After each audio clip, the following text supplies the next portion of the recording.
Hello dear students, कैसे हैं आप सभी लोग। आई होप सो कि अच्छे ही होंगे।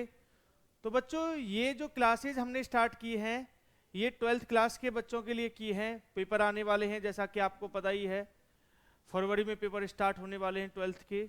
सीबीएसई बोर्ड हो, आईसीएसई बोर्ड हो, कोई भी इंग्लिश मीडियम वाला बोर्ड हो, तो यहाँ इंग्लिश मीडियम की फिजिक्स की क्लासेज में आप कंप्लीट अच्छे तरीके से रिवीजन कर सकते हैं। हमारे यहाँ ऑफलाइन क्लासेस चलती रहती हैं, चल रही हैं, अभी भी बैच चल रहा है 11th का भी 12th का भी। अभी हम बैच बनाने जा रहे हैं बहुत जल्दी 11th एंट्रेंस का, जो एएमयू कंडक्ट कराता है अपने यहाँ के लिए, है ना। तो बच्चों, उस बात को ही ध्यान में रखते हुए बच्चों को लास्ट टाइम में किस तरीके से रिवीजन करना है, कौन से टॉपिक्स को कवर करना है, कौन से टॉपिक्स को स्किप कर देना है, और क्या इंपॉर्टेंट है, किस तरीके से हमको उसको रिवाइज करना है, इस तरीके की क्लासेज यहां पर आपके सामने होने वाली हैं। ये क्लासेज वन शॉट एक तरीके से आपका रिवीजन है। अच्छे तरीके से आपको सारी बातों का फील कराया जाएगा यहाँ फिजिक्स में बच्चों। और जैसा कि आपको पता ही है कि हम ऑफलाइन में बहुत अच्छे तरीके से ब्रॉड लेवल में इन टॉपिक्स को अच्छे से करा चुके हैं ऑफलाइन क्लासेज में हमारी। वो भी अगर आप कोई बच्चा ऑनलाइन भी लेना चाहता है तो कटारा अकेडमी का जो ई लर्निंग ऐप है वहां से ऑनलाइन क्लासेस भी आपको अवेलेबल हो जाएंगी बच्चों। यहां पर जो बातें चलने वाली हैं आपके सामने, वो सारी बातें यहां केवल आपको एक पर्टिकुलर वे में रिवीजन कराया जा रहा है। इस रिवीजन के जरिए जो भी हमारे टॉपिक्स हैं उनको अच्छे से एनालाइज किया जाएगा, उसका बेहतरीन तरीके से आपको फील कराया जाएगा बच्चों, जिससे कि आप बेहतरीन अपनी तैयारी करें और अपने उस पर फोकस करें। आवाज क्लियर है ना? साउंड क्लियर है? Okay, good.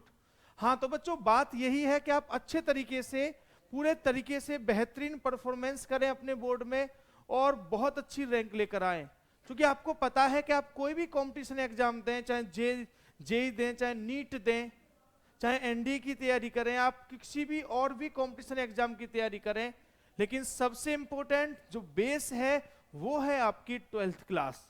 अगर 12th क्लास में आपके मार्क्स अच्छे नहीं आएंगे बच्चों, तो आप किसी भी तरीके के एग्जाम में अच्छा परफॉर्मेंस आगे नहीं कर सकते। स्टार्ट है, ये बेस है, अगर ये अच्छा है तो हम आगे अच्छा कर पाएंगे। तो बच्चों ये क्लासेस आपके लिए बहुत ज्यादा हेल्पफुल रहने वाली हैं। तो बच्चों फटाफट से जो भी लोग हैं चैनल पर, वो फटाफट से चैनल को लाइक, शेयर और सब्सक्राइब कर लीजिए, बेल आइकन प्रेस कर लीजिए, जिससे कि आपको डेली की डेली क्लासेस भी यहां पर मिलती रहें। अभी मैं आपके सामने लेकर आया हूं फिजिक्स की क्लासेज। जैसा कि आप मुझे जानते हैं, मैं शैलेंद्र सर आपके सामने फिजिक्स की क्लासेज लाया हूं, और फिर आपके साथ लाने वाले हैं सीबी सर, लाने वाले हैं केमिस्ट्री की क्लासेस इस तरीके से, और पीबी सर लेके आने वाले हैं आपके सामने मैथमेटिक्स की क्लास। ठीक है बच्चों, तो स्टार्ट कर देते हैं अपनी कहानी को। और हमारा आज फर्स्ट चैप्टर है बच्चों, कौन सा? एनसीईआरटी के हिसाब से चलेंगे। जैसे एनसीईआरटी में चैप्टर्स का डिस्ट्रीब्यूशन है, उसी तरीके से हमारा भी यहाँ पर डिस्ट्रीब्यूशन होने वाला है बच्चों। सबसे पहले अगर मैं आपको पैटर्न की बात करूं, तो अब के जो बोर्ड का पैटर्न होने वाला है, लास्ट ईयर भी हुआ था भैया, एमसीक्यू का भी अच्छा खासा वेटेज रहने वाला है। तो भैया दोनों चीजों को बहुत अच्छे से फोकस करना है। Very short, short, long, MCQ, case study वाले क्वेश्चंस। केस स्टडी वाले क्वेश्चंस की मैं एक अलग से एक्स्ट्रा क्लास लेकर आऊंगा, जिसमें केस स्टडी वाले क्वेश्चंस को कैसे रीड करना है केस को, और किस तरीके से उसी शॉर्ट टाइम में आपको उसके आंसर्स भी लगाने हैं, ये बात भी मैं बहुत अच्छे से आपको एक्सप्लेन करूंगा बच्चों। फटाफट यहां तो सबसे पहले मैं इलेक्ट्रिक चार्ज एंड फील्ड, जो हमारा फर्स्ट चैप्टर एनसीईआरटी का, उसकी क्लासेस को लेकर आया हूं, और बेहतरीन रहने वाली है। आई होप सो कि आपको बहुत मजा आएगा। ये क्लास आपके लिए बहुत हेल्पफुल रहेंगी और आप अपने एग्जाम में बेहतरीन, गजब का, शानदार परफॉर्मेंस भी करके आओगे। ठीक है बच्चा पार्टी, तो स्टार्ट कर देते हैं आज की कहानी को। फटाफट से जुड़ जाएं हमारे साथ बच्चों।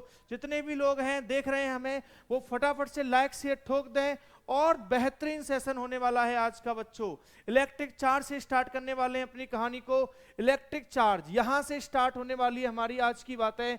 और बच्चों सबसे पहले जो छोटी सी बात मैंने आपको लिख दी है चार्ज के बारे में, कि charge is an intrinsic property of matter. Intrinsic का मतलब होता है इंटरनल, खुद मैटर के अंदर ये प्रॉपर्टी होती है, अलग से इस प्रॉपर्टी को लाने की कोई नीड नहीं है। जैसे मास होता है ना बॉडी के पास, ऐसे ही उसके पास चार्ज भी होता है, वो उसकी इंटरनल प्रॉपर्टी है। जिसकी वजह से वो इलेक्ट्रिक और मैग्नेटिक फोर्स को क्या करती है, फील करती है, और उसी को हम कहते हैं चार्ज। ये तो बेटा इस चार्ज की छोटी सी डेफिनेशन हो गई है, आपको ये बात याद रखनी है। इसके अलावा बहुत सारी बातें हैं चार्ज के बारे में। जैसे अगर हम बात करें चार्ज के बारे में, तो चार्ज की जो एसआई यूनिट है, जो स्टैंडर्ड यूनिट है बच्चों, वो तो कूलाम है ही सही। इसके अलावा अगर हम इसकी बिगेस्ट यूनिट की बात करें, ऐसे क्वेश्चंस बच्चों उसमें बहुत ज्यादा आ जाएंगे, आपका जो एमसीक्यू है, एमसीक्यू वाले में बहुत कवर करोगे। बिगेस्ट यूनिट जो है चार्ज की, वो बच्चों फैराडे है, बिल्कुल सही बात है बच्चों। और 1 coulomb 1 faraday is equals to 96500 coulomb है। ये वाली बात भी आपको अच्छे से याद रखनी है, मैं लिख दे रहा हूं बच्चों, आपको याद रखनी है ना, बेहतरीन बात है। इसके अलावा इसकी जो इलेक्ट्रोस्टैटिक्स यूनिट है, या हम बोलें तो सीजीएस यूनिट है, सीजीएस यूनिट बोलो चार्ज की, या फिर इसको सबसे छोटी यूनिट भी बोल सकते हैं, स्मॉलेस्ट यूनिट भी बोल सकते हैं बच्चों इसको। तो जो सीजीएस या स्मॉलेस्ट यूनिट है बच्चा पार्टी चार्ज की, वो क्या रहने वाली है हमारे पास, ये ईएसयू भी बोल देते हैं इसको, इलेक्ट्रोस्टैटिक यूनिट है ना, या इसका नाम फ्रैंकलिन भी है। बेंजामिन फ्रैंकलिन नाम के साइंटिस्ट थे जिन्होंने फ्रैक्शनल चार्ज को भी डिस्कवर किया था, उनके नाम पर रखा गया है इसको बच्चों। और ये है हमारी इसकी सीजीएस यूनिट, ठीक है, आप इन बातों को याद रखें। इसके अलावा बहुत अच्छा पॉइंट है एक बेटा, कि चार्ज की डिस्कवरी कैसे हुई है। तो बच्चों जो हमारा सबसे फंडामेंटल चार्ज है, सबसे एलिमेंट्री चार्ज जो है बच्चों, वो रहने वाला है हमारा इलेक्ट्रॉन का चार्ज। कृपया ध्यान दें, इलेक्ट्रॉन जो है हमारे पास वो सबसे स्मॉलेस्ट चार्ज है, इसी से चार्ज का डिस्ट्रीब्यूशन होगा। प्रोटॉन और न्यूट्रॉन तो न्यूक्लियस के अंदर होते हैं, आपने खूब पढ़ा है, एटम के अंदर न्यूक्लियस होता है, उसके अंदर प्रोटॉन और न्यूट्रॉन होते हैं। प्रोटॉन के पास भी इलेक्ट्रॉन के इक्वल ही चार्ज होता है, लेकिन उसके पास पॉजिटिव होता है, और इलेक्ट्रॉन के पास नेगेटिव चार्ज होता है ना। अब किसी बॉडी को चार्ज देना है, चार्ज लेना है, पॉजिटिव चार्ज देना है, नेगेटिव चार्ज देना है, इस बात के लिए ओनली रेस्पॉन्सिबल है बच्चा पार्टी इलेक्ट्रॉन, क्योंकि प्रोटॉन्स तो न्यूक्लियस के अंदर होते हैं। तो बच्चों वो इतनी अच्छी तरीके से रिएक्शंस में पार्टिसिपेट नहीं कर पाते। तो अगर हम सिंपल सी बात ये है कि चार्ज का जो ट्रांसफर होता है बच्चों, वो चार्ज का ट्रांसफर होने वाला है इलेक्ट्रॉन्स के मल्टीपल की फॉर्म में। जैसे जैसे इलेक्ट्रॉन्स चार्ज ट्रांसफर होंगे, वैसे वैसे किसी बॉडी के पास चार्ज होगा। बच्चों किसी भी बॉडी के पास जो चार्ज होगा वो इलेक्ट्रॉन के मल्टीपल में ही होगा। जैसे प्लस माइनस ई हो गया, प्लस माइनस 2e हो गया, प्लस माइनस 3e हो गया बच्चों, डॉट डॉट डॉट। इसी तरीके से अगर हम बात करें तो प्लस माइनस एन हो जाएगा। एन क्या है बच्चों, यहाँ पर नंबर ऑफ इलेक्ट्रॉन्स हैं, इलेक्ट्रॉन्स की जो क्वांटिटी है वो है बच्चों। और सबसे इंपॉर्टेंट बात, ये n always should be integer, ये कभी नेगेटिव, ये कभी डेसिमल में ये कभी नहीं हो सकता, क्योंकि बेटा कभी भी आधा अधूरा इलेक्ट्रॉन ट्रांसफर नहीं होगा। जब भी जाएगा कंप्लीट इलेक्ट्रॉन ही ट्रांसफर होगा, चाहे वो 1 इलेक्ट्रॉन ट्रांसफर हो, चाहे वो 2 इलेक्ट्रॉन ट्रांसफर हो। लेकिन ऑलवेज ट्रांसफर कैसे होंगे, ऑलवेज इलेक्ट्रॉन कंप्लीट ही ट्रांसफर हो पाएगा बच्चों, वो इलेक्ट्रॉन कभी डेसिमल वगैरह में ट्रांसफर नहीं हो सकता। ओके तो अगर थोड़ा सा बच्चे बता रहे हैं कि भैया यहाँ पर थोड़ा सा कम दिख पा रहा है, तो मैं इसका फॉन्ट भी बड़ा ले लिया है, देखो बच्चों बेहतरीन। अब इसके बाद अगर हम आगे बात करें तो ई जो है वो चार्ज का जो मतलब इलेक्ट्रॉन है उसका चार्ज है -1.6 इंटू 10⁻⁻19 कूलाम रहने वाला है। ये बेसिक बातें हैं, बेसिक नॉलेज है जो आपको याद रखनी है। और बच्चों सबसे इंपॉर्टेंट बात क्या है, जिसे हम क्वांटाइजेशन ऑफ चार्ज भी कह देते हैं, कि इलेक्ट्रॉन हमें जो चार्ज है वो हमेशा इलेक्ट्रॉन के इंटीजर मल्टीपल की फॉर्म में होगा। जैसे हमारे पास एक बॉडी है ए और जैसे एक हमारे पास बॉडी है बी, है ना। अब मान लो ए ने बी को चार्ज इलेक्ट्रॉन दे दिए, मान लो n इलेक्ट्रॉन्स जो हैं वो ए ने बी के पास ट्रांसफर कर दिए, तो ए से इलेक्ट्रॉन्स चले गए, तो ए के पास चार्ज कैसा आएगा सर जी, प्लस एन ही आएगा। चूंकि इलेक्ट्रॉन्स गए ना, इलेक्ट्रॉन मतलब नेगेटिव चार्ज गया है, तो इसके पास पॉजिटिव एन ही आ जाएगा।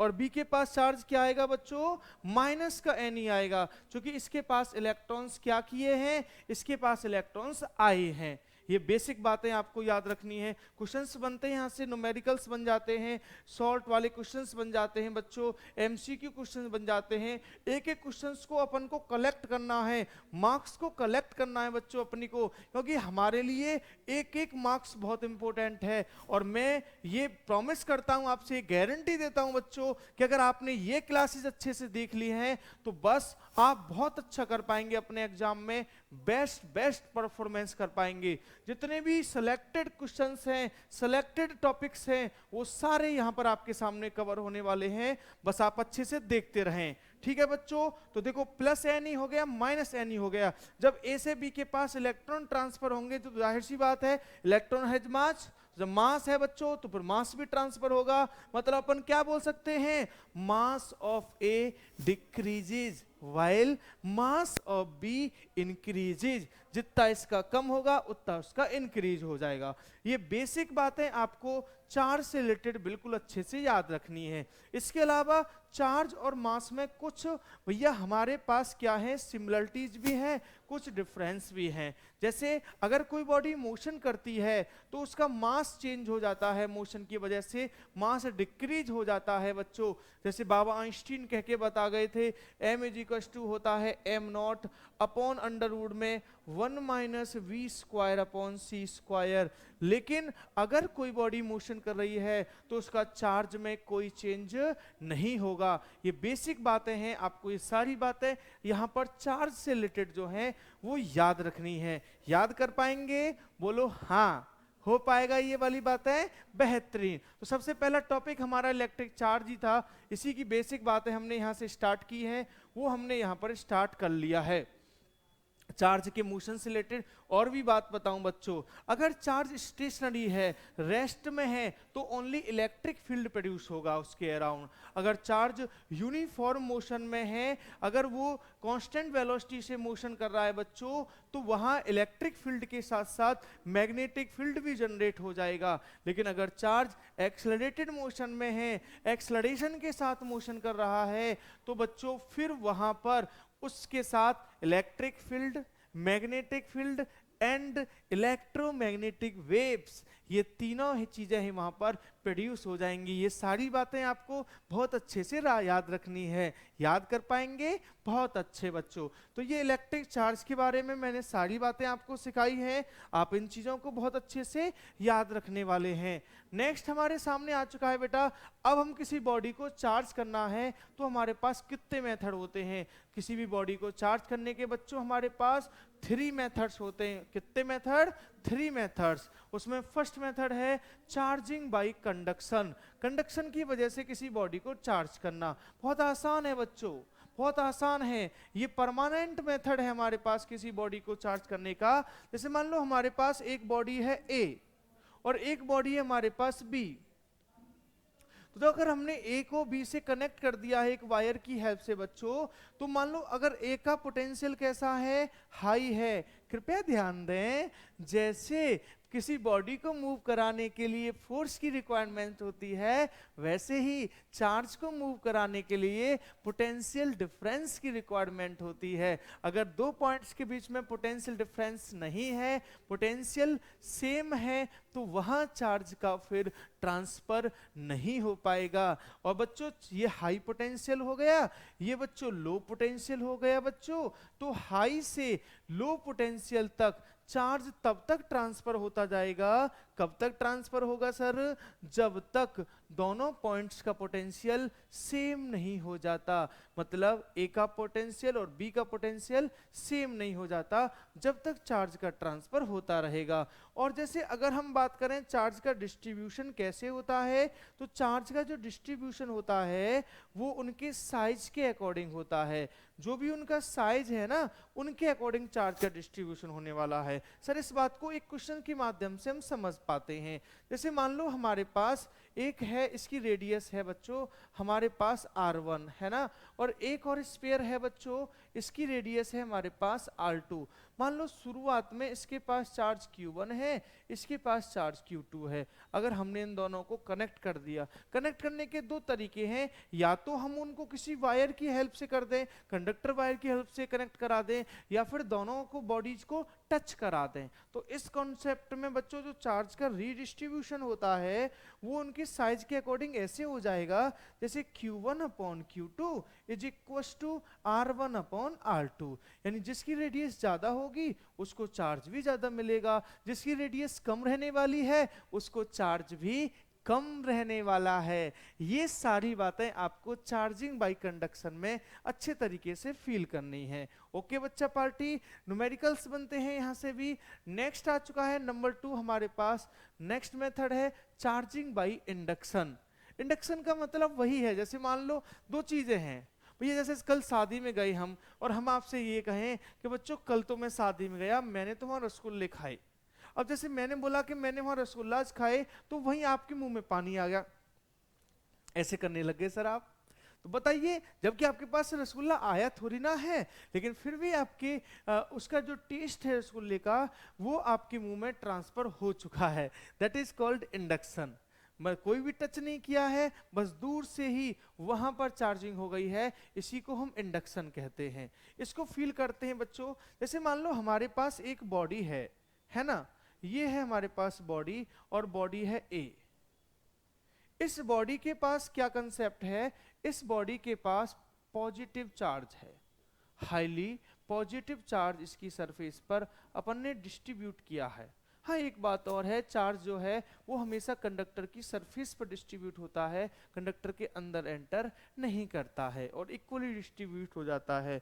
जबकि जो इंसुलेटर्स होते हैं, नॉन कंडक्टर्स होते हैं, उनके इनसाइड एंड आउटसाइड हर जगह चार्ज का डिस्ट्रीब्यूशन होता है। मतलब ये बोल सकते हैं कि इंसुलेटर के टोटल वॉल्यूम में चार्ज का डिस्ट्रीब्यूशन होता है पोलराइजेशन की वजह से। सर बड़ी नॉर्मल सी बात है। अब देखो यहाँ ये ए बॉडी आ गई हमारे पास। अभी फिलहाल बच्चों इसी तरीके से मैं आपके सामने लेकर आ रहा हूं एक और बॉडी को। ये है मेरे पास बॉडी बी, है ना।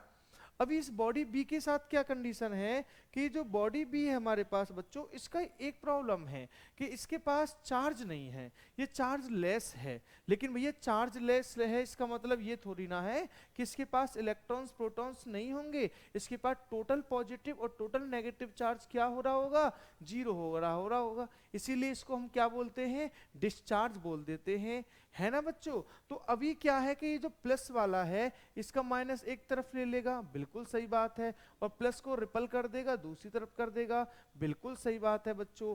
अब क्या है, ये जो बॉडी बी है इसके साथ अभी कुछ और खेल खेला जाएगा। एक और बॉडी लाई हम सी, और ये जो बॉडी सी है ये किससे कनेक्टेड है, ये बॉडी सी आपकी कनेक्टेड है। आप समझ रहे होंगे इसको क्या बोलते हैं बच्चों, इसको बोलते हैं अर्थ।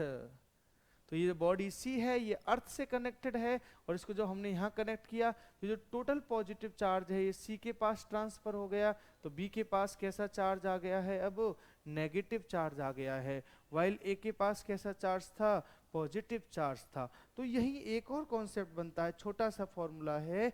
बी के पास जो इंड्यूस चार्ज होगा वो ए के पास चार्ज से जैसा होगा, लेकिन अगर ये प्लस है तो इसके पास कैसा आया है, माइनस। अगर इसके पास माइनस होता ए के पास तो बी के पास कैसा आता, प्लस आ जाता, ठीक है ना। तो और साथ में क्या है भैया, साथ में 1 माइनस 1 अपॉन के। सर जी के क्या है, के है sir dielectric constant, dielectric constant बोला जाता है इसके को, है ना। बेहतरीन है, इसकी वाली बात याद रखनी है। अगर हम बात करें तो के की वैल्यू मेटल्स के लिए यानी कंडक्टर्स के लिए के की वैल्यू क्या होती है, इनफाइनाइट। अब 1 अपॉन इनफाइनाइट करेंगे तो जीरो ही तो आएगा। मतलब अगर ये दोनों बॉडी आपस में मतलब वो है मेटल हैं, तो इस बॉडी का टोटल चार्ज ही इसके पास ट्रांसफर हो जाएगा। वाइल बस इतनी सी हमारी कंडीशन है कि अगर इसके पास पॉजिटिव होगा तो इंड्यूस चार्ज कैसा होगा, नेगेटिव होगा। बेहतरीन कॉन्सेप्ट है बच्चा पार्टी ये। और यहाँ से क्वेश्चंस पेपर में आते हैं, खूब अच्छे से आते हैं। ये तो रियली चार्ज है, और ये जो चार्ज है ये कौन सा रहने वाला चार्ज है सर जी? इसके बारे में अगर हम बात करें तो हम इसको इंड्यूस चार्ज बोलेंगे। क्या बोलेंगे इसको? इंड्यूस्ड चार्ज बोलेंगे। इंड्यूस्ड चार्ज का जो नेचर होता है वो हमेशा जो भी हमारे पास रियल चार्ज है उसका बिल्कुल जस्ट अपोजिट होता है। अगर वो पॉजिटिव है तो वो नेगेटिव होगा, अगर वो नेगेटिव है तो वो पॉजिटिव होगा। आई होप सो कि आप इन सारी बातों को याद रख पा रहे हैं, है ना? चलो बहुत बढ़िया। अब आ चुके हैं हम थर्ड वाले प्रोसेस पर, नंबर 3 जो है चार्जिंग बाय फ्रिक्शन। यहाँ से न्यूमेरिकल्स नहीं बनते चार्जिंग बाय फ्रिक्शन से, ये थर्टिकल वाला पोर्शन है। आपको इसके बारे में मैं बस सिखाता हूँ बहुत अच्छे तरीके से।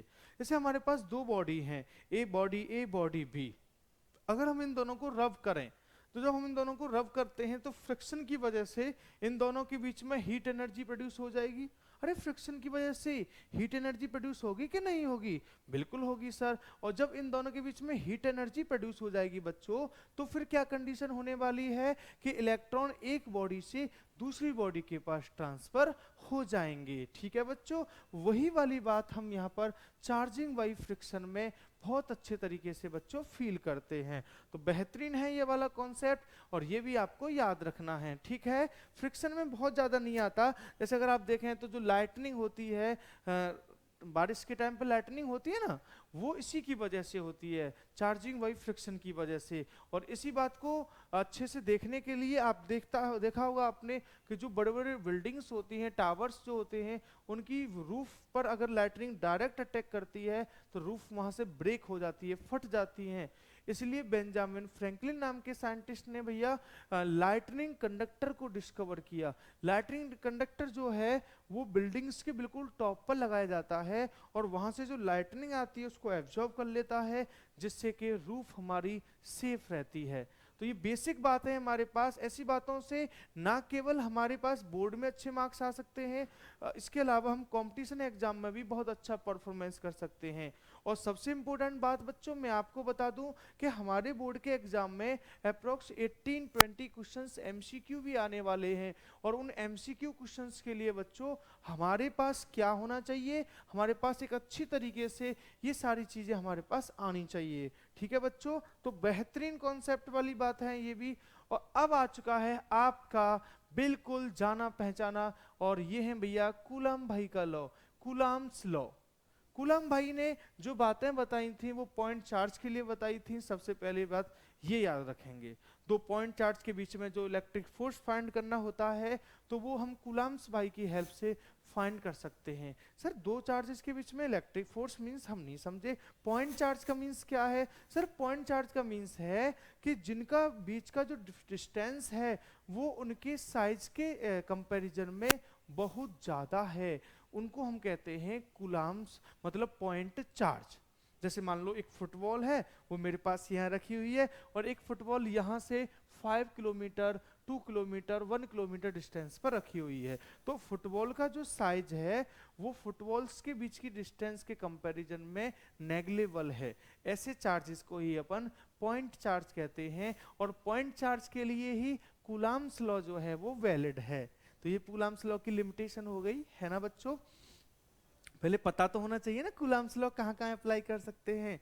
दूसरी बात समझो बच्चों, कूलम्स लॉ में जो चार्जेज हैं उनके बीच में डिस्टेंस 10⁻⁻15 मीटर से लेस नहीं होनी चाहिए। क्योंकि अगर 10⁻⁻15 मीटर से लेस हो गई तो फिर चार्जेस के बीच में इलेक्ट्रिक फोर्स नहीं लगेगा, फिर न्यूक्लियर फोर्स वर्क करने लग जाएगा, और वहां पर इलेक्ट्रिक फोर्स का जो इफेक्ट है वो फील नहीं होगा। इसलिए यही बात रखें कि चार्जेस के बीच में डिस्टेंस 10⁻⁻15 मीटर से ज्यादा ही रखनी चाहिए। ओके ना, 10⁻⁻15 से मैक्सिमम तो इनफिनिट चलेगा, मिनिमम कितना होना चाहिए? 10⁻⁻15 मीटर। ओके, इसके अलावा अब कूलम भाई ने क्या बोला है वो बातें हम आपको सिखाते हैं कि भैया दो पॉइंट चार्जेज हैं। जैसे हमारे पास एक Q1 है और एक चार्ज हमारे पास कौन सा है भैया जी? Q2 है।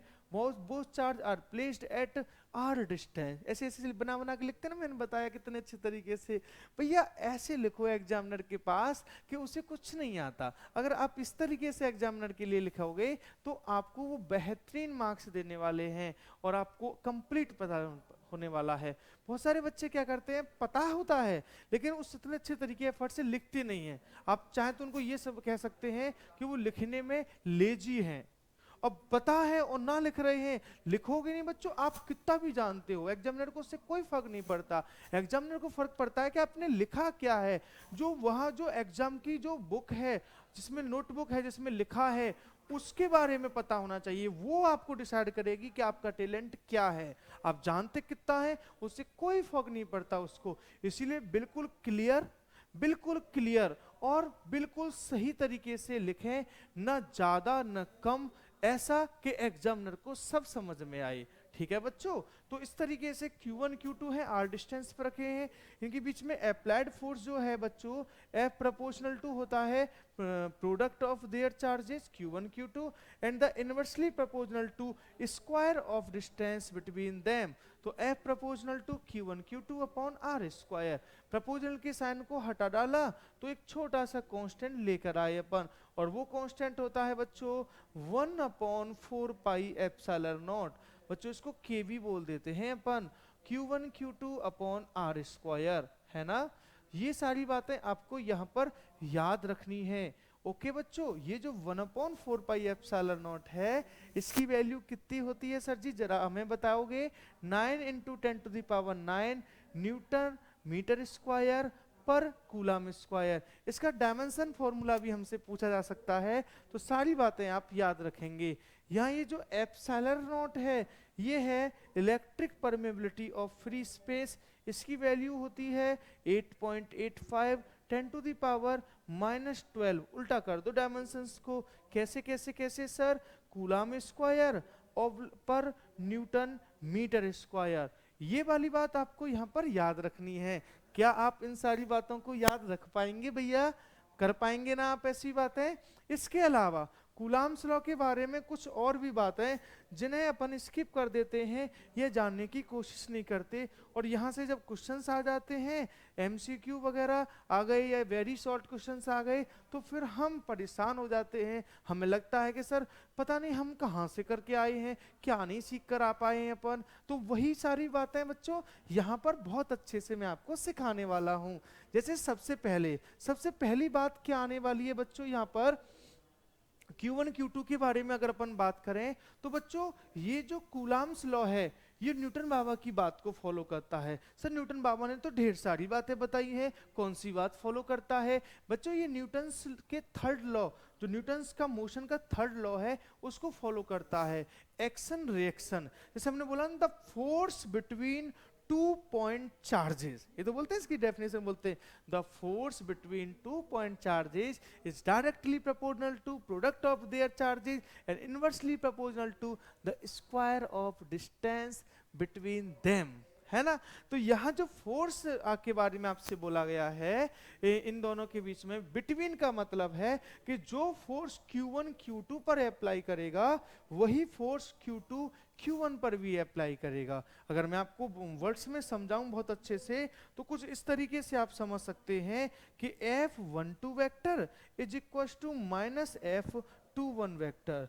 दोनों फोर्सेस के एक दूसरे पर अप्लाइड फोर्स जो है, उनका रेशियो 1:1 रहने वाला है। बेसिक बात तो है, लेकिन बहुत इंपॉर्टेंट है, आपको याद रखना है बच्चों। इलेक्ट्रिक फोर्स जो है वो ग्रेविटेशनल फोर्स से तो बहुत ज़्यादा स्ट्रांग होते ही हैं, ये वाली बात तो आपको सारी बातें पता है। अगर इलेक्ट्रॉन इलेक्ट्रॉन के बीच में भी निकालें, तो ग्रेविटेशनल फोर्स इलेक्ट्रिक फोर्स का जो रेशियो है वो 10⁻⁻43 टाइम्स अप्रोक्स होता है। तो बहुत अच्छा रिजल्ट है, ये सारे रिजल्ट्स भी आपको यहाँ पर याद रखने हैं। इसके अलावा बच्चों अगर हम आपको बात बताएं, तो जो ग्रेविटेशनल फोर्स हैं वो मीडियम पर डिपेंड नहीं करते। जैसे अगर कोई मास है, वो एयर में है, तो भी अर्थ उस पर उतना ही फोर्स अप्लाई करने वाली है। अगर वो वाटर में चला जाएगा, तो भी अर्थ उस पर इतना ही फोर्स अप्लाई करने वाली है। वो फोर्स जो हैं वो किस पर डिपेंड नहीं करते, मीडियम पर डिपेंड नहीं करते। तो आप याद रखेंगे इस बात को। लेकिन बच्चों जो हमारे पास इलेक्ट्रिक फोर्स है वो तो मीडियम पर डिपेंड करते हैं। अगर मैं आपको बात बताऊं कि इलेक्ट्रिक फोर्स मीडियम में कितना होने वाला है, तो एफ फोर्स जो मीडियम में होने वाला है वो एफ एयर में या वैक्यूम में, और अपॉन में क्या होने वाला है, के क्या है बच्चों, ये मीडियम का डाइलेक्ट्रिक कांस्टेंट है। जैसे मान लो अपन को अगर ये पता करना है कि सर ये बताओ कि जो फोर्स है, इलेक्ट्रिक फोर्स है, वो किस में, वाटर में कितना होगा, तो एफ एयर अपॉन के वाटर का, इसके हिसाब से हम कर सकते हैं आराम से, है कि नहीं। तो बेहतरीन कॉन्सेप्ट है ये वाला भी, आपको ये कॉन्सेप्ट भी अच्छे से याद रखना है। ओके, तो ये सारी बातें कूलम्ब्स लॉ को हम अच्छे से एक्सप्लेन कर सकते हैं। ठीक है बच्चों, बहुत बढ़िया। अब देखो इसके अलावा इलेक्ट्रिक फील्ड आने से पहले मैं आपको छोटी सी बात और भी समझाऊंगा, जरा ध्यान से समझिएगा। ये बहुत इंपॉर्टेंट बात है। जैसे मान लो हमारे पास एक चार्ज है Q1, है ना, और एक चार्ज है बच्चों हमारे पास Q2, है ना, और ये दोनों चार्ज किसी डिस्टेंस r पर रखे हैं। बिल्कुल सही बात है। इन दोनों के बीच में जो फोर्स है वो फोर्स क्या है बच्चों, F है। अगर कोई थर्ड चार्ज Q3 इनके पास आ जाएगा तो इस Q3 के आने से Q1 एंड Q2 के बीच में जो फोर्स है F, उस पर कोई इफेक्ट नहीं होगा। इन दोनों के बीच में अभी भी फोर्स कितना ही रहेगा, F रहेगा। इसका मतलब क्या है, the force between two point charges does not change by the presence of another third charge. किसी थर्ड के आने से उन दोनों के बीच की मोहब्बत में कोई फर्क नहीं पड़ेगा। ये बात भी आपको अच्छे से याद रखनी है। ओके बच्चों, ये बता रहा था, that is called superposition of charges. Charges का क्या है ये, सुपरपोजिशन। याद रखेंगे, बेसिक बात थी सर, बिल्कुल ही बेसिक बात थी, तो इसमें तो दम वाली बात थी ही नहीं, इसीलिए हमने उस बात को वहीं की वहीं क्लियर कर लिया, है ना। अब आ चुके हैं बेटा हम आपके सामने नेक्स्ट बहुत मोस्ट इंपोर्टेंट जो हमारे पास टॉपिक है इसका चैप्टर का, और वो है सर जी इलेक्ट्रिक फील्ड। कैपिटल ई से रिप्रेजेंट करते हैं इलेक्ट्रिक फील्ड को। लाजवाब टॉपिक है बच्चों।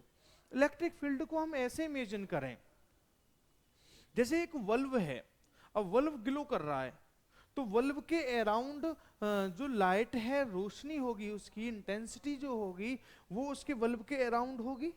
जी सर बिल्कुल होगी। इसी तरीके से आप फील कीजिए कि एक चार्ज है, तो उस चार्ज के अराउंड एक ऐसा फील्ड डेवलप हो जाएगा जिस फील्ड में अगर कोई अनदर चार्ज एंटर कर गया तो उस चार्ज पर इलेक्ट्रिक फोर्स इफेक्ट होगा, इलेक्ट्रिक फोर्स अप्लाई होगा, और उसी फील्ड को हम क्या कहेंगे बच्चों, उसी फील्ड को हम बोलेंगे इलेक्ट्रिक फील्ड, है ना। तो डेफिनेशन क्या होने वाली है इलेक्ट्रिक फील्ड की, the electric field is around any charge in which another test charge experience an electric force that is called electric field, है ना। जैसे अगर हम आपके सामने बात करें, एक हमारे पास चार्ज है, अब देखो क्या कंडीशन है, मान लो हमारे पास पॉजिटिव चार्ज है +Q। अब इसके अराउंड अगर हम बात करें तो अगर कोई हम दूसरा टेस्ट चार्ज लेकर आते हैं Q0 जो इसके पास ले आते हैं बच्चों, जब हम इसको इसके पास लाएंगे और टेस्ट चार्ज हमेशा कैसा लिया जाता है, पॉजिटिव। सर ये बात और बताइए सर टेस्ट चार्ज पॉजिटिव क्यों लेते हैं। सर टेस्ट चार्ज पॉजिटिव इसीलिए लेते हैं क्योंकि ये जो +Q चार्ज है ये भी इसके पास है, तो हम यहाँ रिपल्सन की बात करने वाले हैं आपके सामने। सर रिपल्सन की बात क्यों करने वाले हैं, सर क्योंकि repulsion is the sure test of electrification. जो इलेक्ट्रिफिकेशन है, चार्ज हो सकता है, इलेक्ट्रिक फील्ड हो सकता है, इसका बेस्ट एक्सपेरिमेंट क्या है, रिपल्सन। अगर ये बॉडी है, अगर ये बॉडी किसी फील्ड में गई, तो अगर ये अट्रैक्ट हो गई तो बेटा अट्रैक्शन तो मास की वजह से, ग्रेविटेशन फोर्स की वजह से भी हो सकता है ना। तो अट्रैक्शन से और टेस्ट नहीं हो सकता, लेकिन अगर ये रिपल हुई है तो पक्का यहाँ इलेक्ट्रिक चार्ज होगा, यहाँ इलेक्ट्रिक फील्ड होगा, है ना। इसीलिए हम यहाँ पर पॉजिटिव चार्ज एक अपन ने ले लिया, तो पॉजिटिव चार्ज तो भैया इसको रिपल करेगा, कहेगा चल हट दूर चल, ओहो हो, ये यहाँ से उठ के चला गया, अब ये पहुंच गया यहाँ, अब यहाँ आ गया क्यू नॉट, तो ये कहेगा चल हट, दूर चल, फिर इसको दूर भगा दिया, फिर ये यहाँ आ जाएगा, चल हट, दूर चल, चल हट, दूर चल, चल हट, दूर चल, चल हट, दूर चल, चल हट, दूर चल, ये भगाता चला जाएगा ऐसे पॉजिटिव चार्ज। अगर हमारे पास नेगेटिव चार्ज है और हम अपना टेस्ट चार्ज लेकर आएंगे तो भैया नेगेटिव चार्ज तो बुलाएगा ना, आओ, फिर यहाँ गया तो आओ, यहाँ गया तो आओ, आओ पधारो हमारे देश, आओ आओ, है ना। तो ये माइनस वाला इसको क्या करेगा, अपने पास बुला रहा है, प्लस वाला इसको दूर भगा रहा है। तो ये सबसे इंपॉर्टेंट बात है कि इलेक्ट्रिक फील्ड की जो डायरेक्शन होती है, इलेक्ट्रिक फील्ड की डायरेक्शन क्या होने वाली है सर जी, डायरेक्शन ऑफ इलेक्ट्रिक फील्ड होने वाली है बच्चा पार्टी, क्या क्या क्या सर बताइए जरा, हमें तो सिखाइए सर। डायरेक्शन होने वाली है बच्चों from positive to negative, positive से नेगेटिव इसकी डायरेक्शन होने वाली है, ये बात आपको अच्छे से याद रखनी है, ठीक है। ये सारी बातें हमने यहाँ इलेक्ट्रिक फील्ड में आपको बताई हैं। और इलेक्ट्रिक फील्ड है क्या, बेसिक क्या है, इलेक्ट्रिक फील्ड की बेसिक ये है, आप इस बात को अब ऐसे फील कीजिए, है ना। इलेक्ट्रिक फील्ड वाली जो बात है उसको आप ऐसे कुछ इस तरीके से फील कीजिए, जैसे मान लो, चलो अभी हम वहीं चलते हैं, ये वाली बात क्लियर हो गई बच्चों, डायरेक्शन वाली बात क्लियर हो गई। तो मैं इसको यहां से रफ कर दूं रफ, पॉज करके नोट कर लिया, पॉज करके इसको नोट कर लो फटाफट से, फिर मैं यहाँ कुछ और बातें भी आपको बताता हूँ, फटाफट से नोट करो पॉज करके बच्चों, बेहतरीन। चलिए अब मैं आपको आगे सिखा देता हूँ, इसमें कुछ और बता देता हूँ। जैसे देखो इलेक्ट्रिक फील्ड फाइंड कैसे करना है, सपोज दैट अपने पास एक पॉइंट चार्ज है Q और हमसे बोला गया कि सर इस पॉइंट चार्ज से r डिस्टेंस पर इलेक्ट्रिक फील्ड फाइंड करो। तो बहुत आसान सी बात है, मैं आपसे ये कहूं, चलो ऐसे फील करो, एक बल्ब चल रहा है दूर जाकर, और मैं कहूं सर इस बल्ब की जो ब्राइटनेस है, जो लाइट है, जो रोशनी है, रोशनी हमारे घर के बगल में रहती है, पता है आपको, नहीं पता, मैंने बता दिया, देख लो। हाँ, तो जब हम उसके पास जाएंगे, तो जब उसके पास जाएंगे तो उसमें रोशनी में आ जाएंगे ना अपन, ओहो हो, पता चल गया, वही कॉन्सेप्ट यहाँ पर है सर जी। देखिए ये क्यू चार्ज है हमारे पास, और टन टना टन टन टन टारा, टन टना टन टन टन टारा, मान लो r डिस्टेंस है, p पॉइंट है, यहाँ अपन को इलेक्ट्रिक फील्ड फाइंड करना है। क्वेश्चन है sir find the electric field at r distance from a test point charge q। Okay, तो अपन क्या करेंगे, कंसीडर करेंगे, consider a test charge q not is placed at point P, एक test charge P not पर place हो रखा है। अब बच्चों क्या करेंगे, अब हवन करेंगे, Q नॉट पर निकालना है फोर्स। तो बच्चों फोर्स निकालो सबसे पहले, फोर्स ऑन Q नॉट, और फोर्स ऑन Q नॉट क्या होने वाला है बच्चा party, force on Q not होने वाला है K Q not upon her square, है ना। और ओ हो माई घोस्ट की दुकान, क्या करवा रहे हो, ये हो गया सर जी। अब फोर्स हमारे पास आ गया, तो हमें इलेक्ट्रिक फील्ड निकालना है। सर जी क्या फाइंड कर रहे हैं अपन, अब इलेक्ट्रिक फील्ड फाइंड कर रहे हैं। इलेक्ट्रिक फील्ड होने वाला है E is equal to F upon q not. बेटा क्यू नॉट से क्यू नॉट कट जाएगा, ओके, तो बच्चों क्या बचेगा, k q upon r square, that is the formula for electric field due to point charge. बेटा F अपॉन Q, इससे इसकी यूनिट भी बन जाती है ना इलेक्ट्रिक फील्ड की, क्या सर, फोर्स मतलब न्यूटन, चार्ज मतलब कूलाम, तो इलेक्ट्रिक फील्ड की क्या हो गई यूनिट, न्यूटन पर कूलाम। अगर डायमेंशंस की बात करें बच्चों तो ml t minus 3a minus 1, है ना, डायमेंशंस याद रखनी है बच्चों। अगर डायरेक्शन की बात करें तो हमने बताया है पॉजिटिव चार्ज से दूर नेगेटिव चार्ज के पास, आप ऐसे फील करो जैसे एक पॉजिटिव चार्ज है Q1, है ना, और एक नेगेटिव चार्ज है Q2, इन दोनों के बीच में मान लो यहाँ है हमारे पास कोई पॉइंट P, और हमसे बोला गया सर जी इसकी डायरेक्शन बता दो। बहुत सिंपल, कितना सिंपल, इसे रब ने बनाया प्लस वाला इससे दूर भेजेगा E1, माइनस वाला कहेगा आओ, माइनस वाले ने बुला लिया E2। बच्चों क्या हो जाएगा, E1 प्लस E2 हो जाएगा। और ऐसे हम फाइंड कर सकते हैं इलेक्ट्रिक फील्ड किसी भी पॉइंट पर। प्लस वाला कहेगा जाओ और माइनस वाला कहेगा आओ। और इस तरीके से इजीली हम डायरेक्शंस को भी कैलकुलेट कर सकते हैं। इलेक्ट्रिक फील्ड में ध्यान रखना है बच्चा, डायरेक्शन का बड़ा ही लॉजिक होता है। बहुत अच्छे अच्छे क्वेश्चंस आते हैं यहाँ से क्वेश्चन के। तो बच्चों ये वाली बात क्या आप याद रख पाओगे? किसी को कोई प्रॉब्लम है, कोई भी फिजिकल प्रॉब्लम, कोई मेंटली प्रॉब्लम, कोई इकोनॉमिकल प्रॉब्लम? इकोनॉमिकल है तो बेटा भगवान जी दूर करेंगे, मैं भी जूझ रहा हूँ। बाकी अगर कोई मेंटल प्रॉब्लम है तो I can solve it. Okay, नहीं है ना सर? बढ़ जाए आगे, बोलो, सब कहो सर यस सर, बढ़िए आगे, सब फील आ रहा है। ठीक है, तो अब हम बढ़ जाते हैं बच्चों आगे। आ गए, देखो यहाँ से क्वेश्चंस बड़े लाजवाब लाजवाब आते हैं। सर किस टाइप के? सर जरा थोड़ा सा फील तो कराओ अपन को। बिल्कुल करा देंगे बच्चा पार्टी।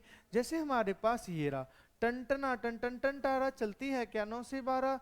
एक चार्ज है हमारे पास Q, है ना, प्लस Q मानो सर। सर ऐसे बोला करो अच्छे से आप, ओ हो माइनस का Q हमारे पास आ गया है बच्चों। ये डिस्टेंस कितनी दे रखी है A, ये डिस्टेंस भी कितनी है A।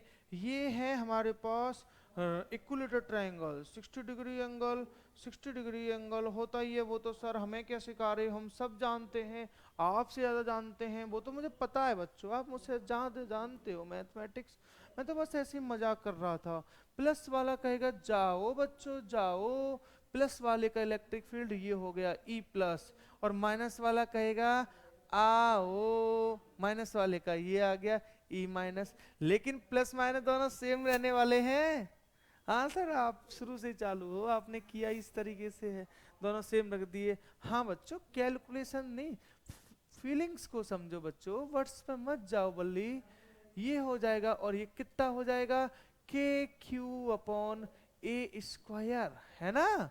बोलिए, बताइए, क्लियर है बच्चों ये वाली बात? बहुत सही।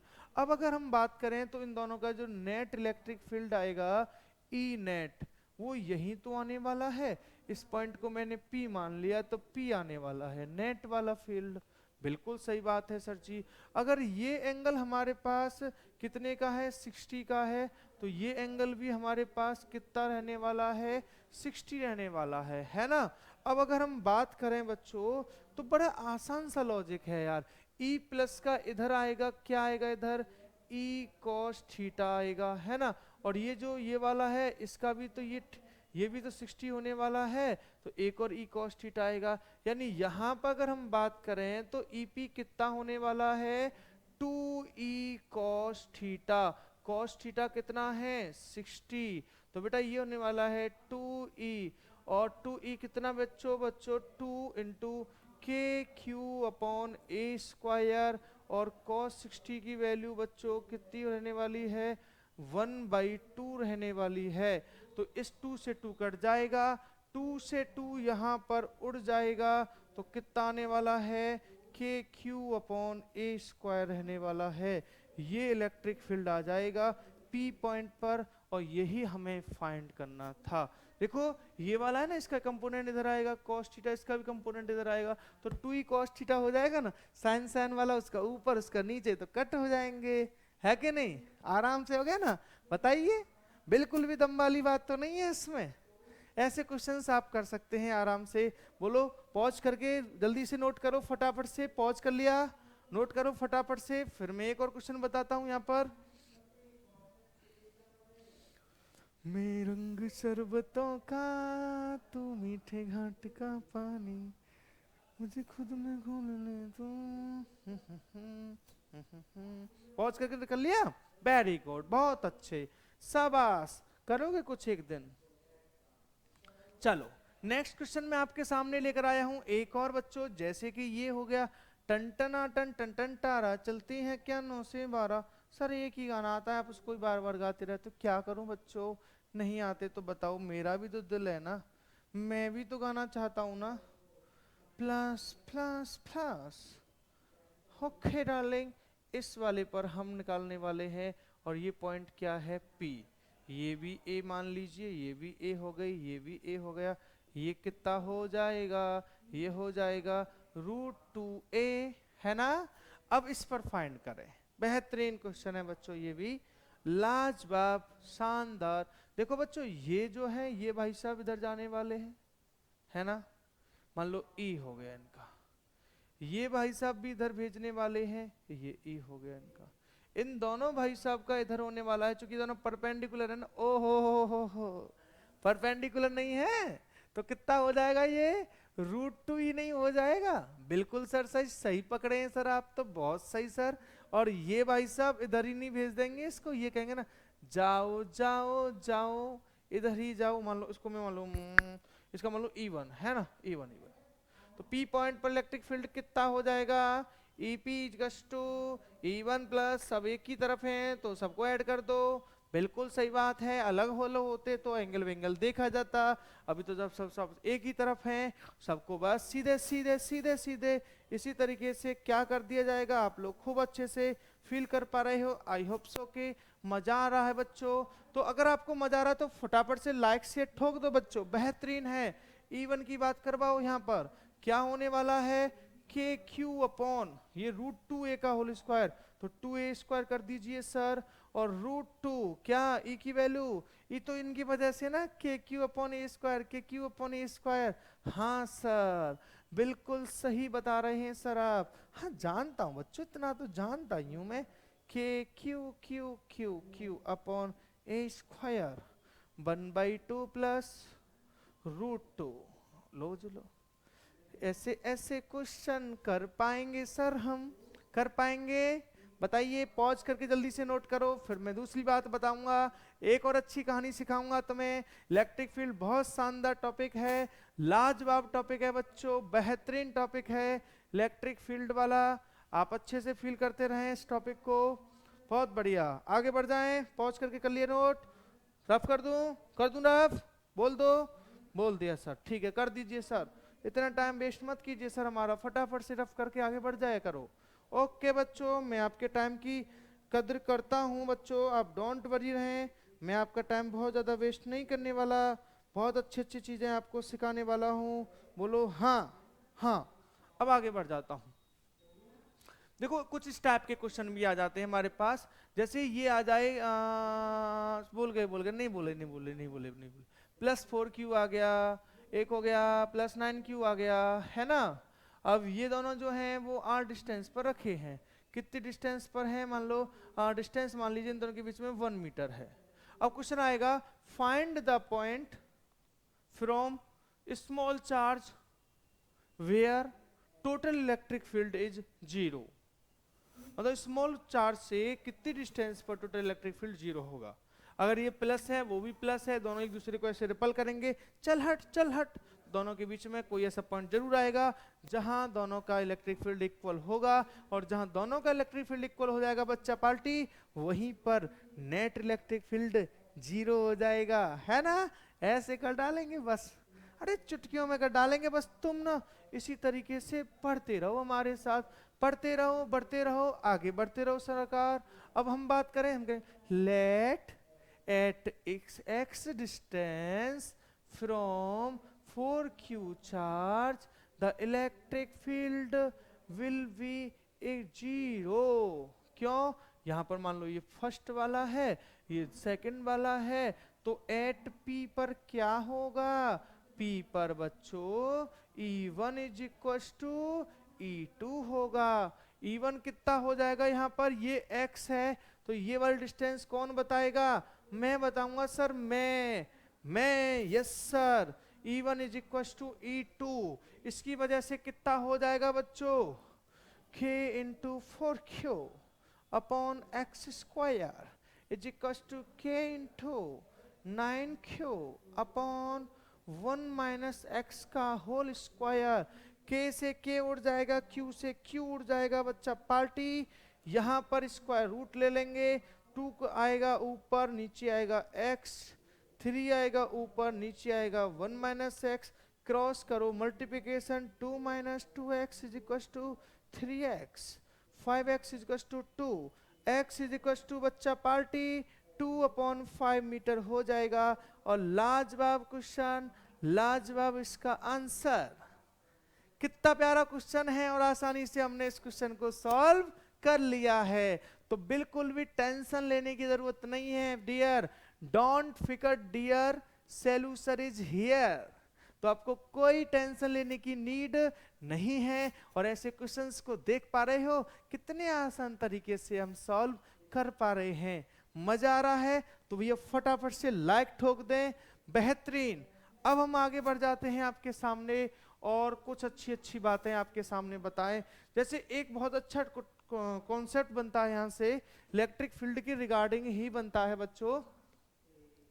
और ये क्या है कि electric field due to a circular ring without using Gauss's theorem. Gauss की थ्योरम यूज नहीं करनी और हमें इलेक्ट्रिक फील्ड फाइंड करना है एक सर्कुलर रिंग की वजह से। डेरिवेशन है, लॉन्ग आंसर में आ सकता है, शॉर्ट में भी आ सकता है। अच्छा क्वेश्चन है, बेहतरीन क्वेश्चन है, अच्छे टॉपिक को कवर करेगा इससे भी बेटा जी। तो हम फटाफट से इसको भी अच्छे से फील करते हैं। देखो बच्चों, ये रहा अपने पास, मान लो इसके पास यूनिफॉर्म चार्ज डिस्ट्रीब्यूट है, प्लस प्लस प्लस, टन टन टन टारा चलती है क्या 9 से 12, टन टन टन टारा चलती है क्या 9 से 12। ऐसे ऐसे हंसते हंसते लग गए रस्ते, ओ हो, ये इसका सेंटर हो गया ओ। बच्चों ये हो गई इसकी रेडियस आर। बोलिए, बताइए कैसे कर पाएंगे। अब देखो बच्चों, यहां हमें गॉस भैया के घर नहीं जाना, अभी अपन जानते ही नहीं है गॉस की थ्योरम क्या है। सर हम तो जानते हैं, आप नहीं जानते होगे। हाँ बच्चों ये समझ लीजिए, मैं नहीं जानता, चलो कोई बात नहीं। तो बात ये है दरअसल यहाँ पर कि गॉस की थ्योरम में अप्लाई करनी नहीं है और इलेक्ट्रिक फील्ड निकालना है। मान लो अपन को इलेक्ट्रिक फील्ड तो कैसे करेंगे, कैसे कैसे लिखेंगे बताइए सर। ऐसे लिखेंगे, consider from point O which is the centre of circular ring at distance small x, at point P we have to find out the electric field, है कि नहीं। अब बताइए, ये चार्ज तो इसकी पूरी इस पर है, स्क्रीन पर ऐसे लगा हुआ है। अब भैया कहाँ से लगा है, जबकि कूलाम भैया ने जो रूल बताया था वो तो पॉइंट चार्ज के लिए बताया था, छोटे से चार्ज के लिए बोला था। यहाँ तो इतनी बड़ी रिंग है, छोटा सा तो है नहीं, तो छोटा सा कंसीडर करो बच्चों, करो। यही इसका है बेस्ट रूल। यहां मान लो छोटा सा चार्ज क्या, डी क्यू, और यहां से ये डिस्टेंस क्या हो जाएगी, मान लीजिए स्मॉल आर हो जाएगी। बच्चों इसकी वजह से यहां इलेक्ट्रिक फील्ड क्या होगा, छोटा सा चार्ज है तो छोटा सा ही तो फील्ड होगा, छोटी छोटी गैया वाले क्वेश्चन से क्या। और बच्चों इधर साइड में क्या हो जाएगा इसका, ओ हो, ये वाला एंगल कितना है, थीटा, तो ये एंगल भी क्या होगा, थीटा। तो इसका इलेक्ट्रिक फील्ड क्या होगा इधर, डीई कॉस थीटा। और नीचे कौन आएगा सर जी, डीई साइन थीटा। ओ हो, सर अच्छे से लिखा करो, आप ऐसे ऐसे करते हो यार, ओहो सॉरी बच्चों। अब ऐसे ही एक चार्ज में यहां मान लूंगा छोटा सा, ये भी चार्ज मैंने क्या कंसीडर किया है, डी क्यू। ओके ना, चलिए कोई प्रॉब्लम नहीं है, कोई प्रॉब्लम नहीं है, प्रॉब्लम नहीं है। ओहो हो सर ढंग से लिखवाओ, दोबारा से, ऐसे ऐसे ऐसे ऐसे ऐसे ऐसे, यस। ये वाला भी क्या होगा बच्चों, यहाँ डीई होगा। मैं दोनों अलग अलग बताया ना, अलग अलग कलर ले लिया मैंने, देख लो। ये एंगल भी जब थीटा है तो ये एंगल भी क्या होगा बच्चों, थीटा। तो इधर तो एक भैया और आएंगे, कौन से वाले, डीई कॉस थीटा। तो 2 डी कॉस थीटा कर दूं, बिल्कुल सर। और ऊपर क्या होगा, डीई साइन थीटा। देख रहे हो ठाकुर साहब, डीई साइन थीटा नीचे ऊपर कैंसिल आउट, कट गए ना। और जब ये दोनों कट जाएंगे तो यहाँ जो इलेक्ट्रिक फील्ड आएगा टोटल, वो कितना आएगा सर, वो आएगा 2 DE cos theta, 2 DE cos theta. ये आएगा नेट इलेक्ट्रिक फील्ड कौन सी जगह पर बच्चों, इस वाली जगह पर। अब d को हटाना है तो बच्चों इंटीग्रेशन तो करना ही पड़ेगा, तो बस मैंने कर दिया यहाँ पर integration D E cos theta से। अगर हम बात करें बच्चों तो 2 कॉस थीटा तो बाहर आ जाएगा और अंदर क्या बचेगा, केवल अंदर बचेगा k into d q upon r square, है ना बच्चों। अब यहाँ जो चार्ज है डी क्यू, वो चार्ज कहाँ है, 0 से q है, तो बच्चों ये हो जाएगा 2 cos थीटा इंटू के, डी क्यू का इंटीग्रेशन क्या हुआ q, और साथ में क्या आ जाएगा आर स्क्वायर। वाह सर वाह, मान लो कि टोटल होल चार्ज कितना है, q है। अब cos थीटा की वैल्यू पुट करो, बट बेटा जी cos थीटा क्या होने वाला है सर, ये तो बताइए हमें। ओ सर मैं दूसरा वाला पेन यूज करता हूं और cos थीटा आपको बताता हूं। देखो देखो देखो भैया, ये थीटा है, ये डिस्टेंस क्या है x, है ना। अब हमें क्या फाइंड करना है, cos थीटा फाइंड करना है बच्चों। तो ये तो हो गया बेस अपॉन आर हो जाएगा, तो x अपॉन आर हो जाएगा, हाँ जी हाँ x अपॉन आर हो जाएगा। लेकिन r तो है ही नहीं ना अपन के पास, या तो x है या r है, ये तो हमने अपनी तरफ से माना है ना। तो स्मॉल r की जगह क्या लिख लेंगे अपन, रूट में r square plus x square, है ना बच्चों। इस r की जगह भी r square plus x square कर लेंगे, इस वैल्यू को यहाँ पुट कर देंगे, तो हमारा डेरिवेशन यहाँ से आ गया है। कितना प्यारा डेरिवेशन है बताइए, electric field due to circular ring without using Gauss's theorem. देखो हमने गॉस की थ्योरम को यहाँ यूज किया ही नहीं है और फिर भी इलेक्ट्रिक फील्ड हमारा निकल के आ चुका है। तो इस टाइप के क्वेश्चंस यहाँ से हमारे पास बन सकते हैं, अपन को ये वाली बात भी याद रखनी है। ओके ना बच्चों, बहुत बढ़िया। तो इलेक्ट्रिक फील्ड की कहानी यहाँ पर इस तरीके से अभी फिनिश हुई है। अब इलेक्ट्रिक फील्ड की बातें आगे बनाएंगे जब हम गॉस की थ्योरम पढ़ेंगे। अब हम नेक्स्ट टॉपिक पर आ चुके हैं बच्चों, इलेक्ट्रिक डाइपोल। बहुत अच्छा टॉपिक है ये इलेक्ट्रिक डाइपोल। देखो डाइपोल का मतलब समझिए, जैसे मान लो हमारे पास ये है H प्लस और OH माइनस, तो H प्लस के पास जितना पॉजिटिव है OH के पास उतना ही नेगेटिव है, और इन दोनों को मिक्स करके क्या बनता है बच्चों, H2O, है ना। तो ये डाइपोल हो गया हमारे पास, डाई का मीन्स दो, और पोल, पोल मतलब पॉजिटिव है नेगेटिव, तो पॉजिटिव एंड नेगेटिव चार्ज का जो एक कॉम्बिनेशन है उसी को अपन कहते हैं इलेक्ट्रिक डाइपोल। क्या सारे कॉम्बिनेशन को, नहीं, तो फिर पूरी बात सुनो ध्यान से, ध्यान से सुनना, ध्यान से सुनना। क्या है, it is the combination of equal and opposite charges placed at some distance, या बोले तो very small distance. This combination is called electric dipole, है ना बच्चों। तो कितने प्यारे तरीके से हमने इसको एक्सप्लेन किया है, बताइए। अब हम इसके बाद कैसे कैसे बात कर पाए इसमें, बहुत अच्छे से करेंगे सारी बातें। जैसे सबसे पहले तो प्लस का क्यू माइनस का क्यू, दोनों के बीच में डिस्टेंस कितनी है, आर, ये हो गया इसका सेंटर ओ, है ना। अब देखो कंडीशन क्या है सारी, अगर हम बात करें आपके सामने, तो प्लस से ये हमारे पास इस डायरेक्शन में हो गया है, या ऐसा करो इधर माइनस कर लो, तो फिर वो डायरेक्शन उधर ही कर देंगे ना इसकी। सर क्या कर रहे हो, कुछ नहीं बच्चे कुछ नहीं, ले लो लो लो, आ गए आ गए, लो ये इधर डायरेक्शन होती है, इसे बोलते हैं पी वेक्टर डाइपोल मोमेंट, जो कि होता है Q इंटू 2L। 2L क्या है बच्चों, L ये, टोटल डिस्टेंस कितनी है इनके बीच में, 2L। ये भैया कैसी क्वांटिटी है, वेक्टर क्वांटिटी है, कूलाम मीटर इसकी यूनिट हो जाएगी, ये बात आपको याद रखनी है। डाइपोल में दो बातें हैं बच्चों, जो इसकी ये वाली एक्सिस है ना, ये वाली एक्सिस का कोई भी पॉइंट हो, ये वाली एक्सिस का कोई भी पॉइंट हो, इसको कहते हैं एक्सियल पॉइंट्स। और ये जो परपेंडिकुलर बाइसेक्टर है जो परपेंडिकुलर भी है और बाइसेक्ट भी कर रहा है सेंटर से, इसको हम कहते हैं इक्वेटोरियल। क्या कहते हैं बच्चों? इक्वेटोरियल। तो दोनों बातें आपको यहाँ डाइपोल्स के रिलेटेड बहुत अच्छे से एक्सप्लेन रखनी है। ठीक है बच्चों, बेहतरीन बातें हैं। डाइपोल के बारे में और भी बातें हम आपको बता सकते हैं, जैसे कि डाइपोल के बारे में सबसे इंपॉर्टेंट बात कि डाइपोल के जो ये चार्ज होते हैं पॉजिटिव नेगेटिव इतने पास होते हैं कि इनका नेट चार्ज क्या होता है किसी भी डाइपोल का? 0।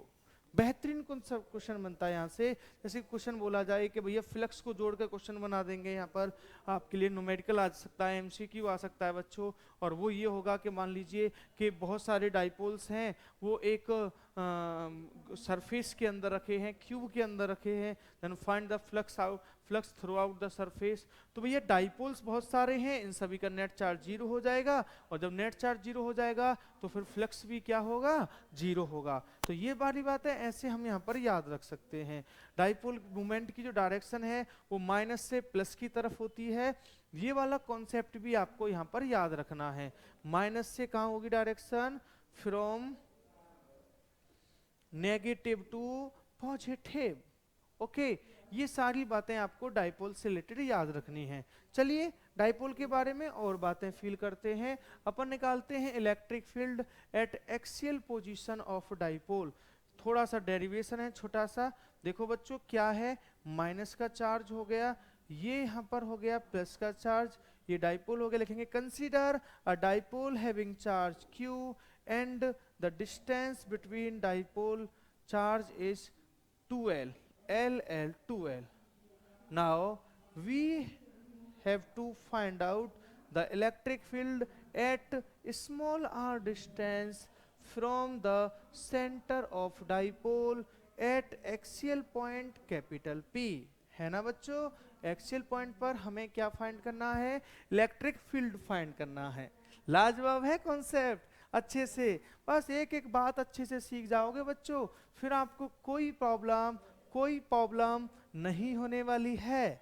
अब देखो ये माइनस का जो प्लस का प्लस क्यू है, ये क्या कहेगा? चलो सर दूर जाओ, तो इलेक्ट्रिक फील्ड प्लस की वजह से ये हो जाएगा। माइनस वाला क्या कहेगा? सर हमारे पास आओ, तो माइनस की वजह से इलेक्ट्रिक फील्ड इधर होने वाला है। अगर हम पी पॉइंट पर टोटल इलेक्ट्रिक फील्ड निकालें, नेट इलेक्ट्रिक फील्ड निकालें पी पॉइंट पर बच्चों, तो वो क्या होने वाला है? E plus E minus. अब बच्चों यहां अगर हम बात करें E प्लस E माइनस की, चलो E प्लस क्या है? यहां तक की डिस्टेंस बताइए क्या होगा? यहां तक की डिस्टेंस KQ अपॉन, बच्चों ये डिस्टेंस कितनी है? R, ये कितनी है? L, तो ये क्या हो जाएगी? R माइनस L हो जाएगी। सर इतना तो हम जानते हैं। माइनस ये बेटा डिस्टेंस कितनी है? R, ये कितनी है? L, तो कितनी हो जाएगी? R प्लस L का होल स्क्वायर। ये इस तरीके से होता है इसका डेरिवेशन, है ना। फिर आपने देखा होगा इसका एलसीएम ले लेते हैं, आर स्क्वायर को एल स्क्वायर के कंपैरिजन में बहुत बड़ा मानते हैं, तो एल स्क्वायर को हटा देते हैं, और यहाँ से जो इलेक्ट्रिक फील्ड का फॉर्मूला आता है KP नहीं 2KP अपॉन R की पावर 3। सर पूरा बिल्कुल सर, रुक जाइए पूरा कंप्लीट करके दिखाएंगे हम तो आपको। डोंट फिकर डियर, KQ कॉमन ले लिया। अब बच्चों नीचे क्या होगा? ये R square minus L square का होल स्क्वायर, है ना,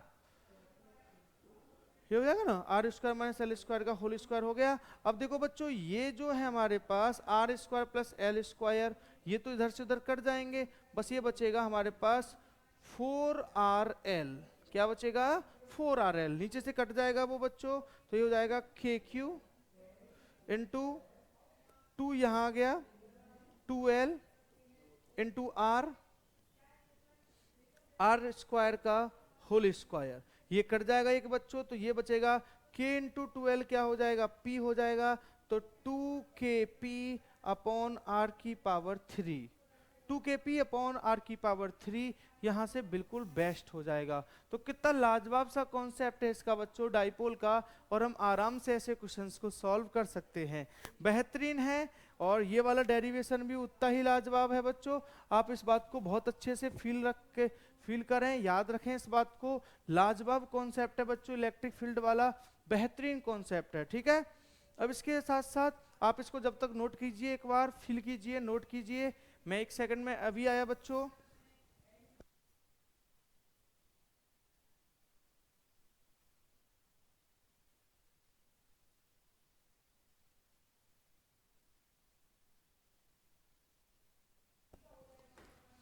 हाँ तो बेटा जी ये हो गया। अच्छा एक चीज और होती है यहाँ पर, यहाँ डायरेक्शन और देखते हैं ना, डायरेक्शन की बात करो, चलो हम आपके सामने डायरेक्शन की बात करते हैं। देखो बेटा जो नेट आएगा ये प्लस वाला है, ये माइनस वाला है। प्लस वाले की वैल्यू ज्यादा होगी, पॉजिटिव चार्ज पास में ना, तो जो नेट इलेक्ट्रिक फील्ड आएगा वो इसी डायरेक्शन में तो आएगा। नेट इलेक्ट्रिक फील्ड इसी डायरेक्शन में होगा। और देखो डाइपोल मोमेंट जो होगा वो भी इसी डायरेक्शन में होगा बच्चों, है ना।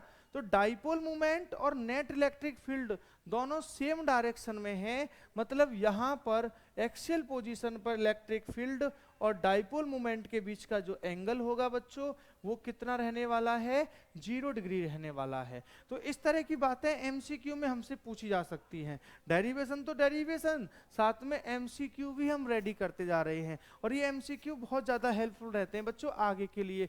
छोटी छोटी बातें फिर जब क्वेश्चन आता है तो हम लड़खड़ा जाते हैं, अरे सर ये क्या हो गया यार, है ना। तो ये सारी बातें आपको अच्छे से याद रहनी चाहिए। बेहतरीन था बच्चों, आगे बढ़ जाऊं, बहुत बढ़िया। अब हमारे पास आ गया है electric field at equatorial position of dipole. Dipole की जो इक्वेटोरियल पोजीशन होती है वहां इलेक्ट्रिक फील्ड निकालना है। इलेक्ट्रिक इक्वेटोरियल पोजीशन मैंने बताया था अभी आपको, परपेंडिकुलर बाइसेक्टर वाली। ये माइनस का चार्ज हो गया बच्चों और ये प्लस का चार्ज हो गया, है ना। ये इसका सेंटर हो गया O, है ना। अब यहां से ये हमारे पास मान लो कोई पॉइंट है P।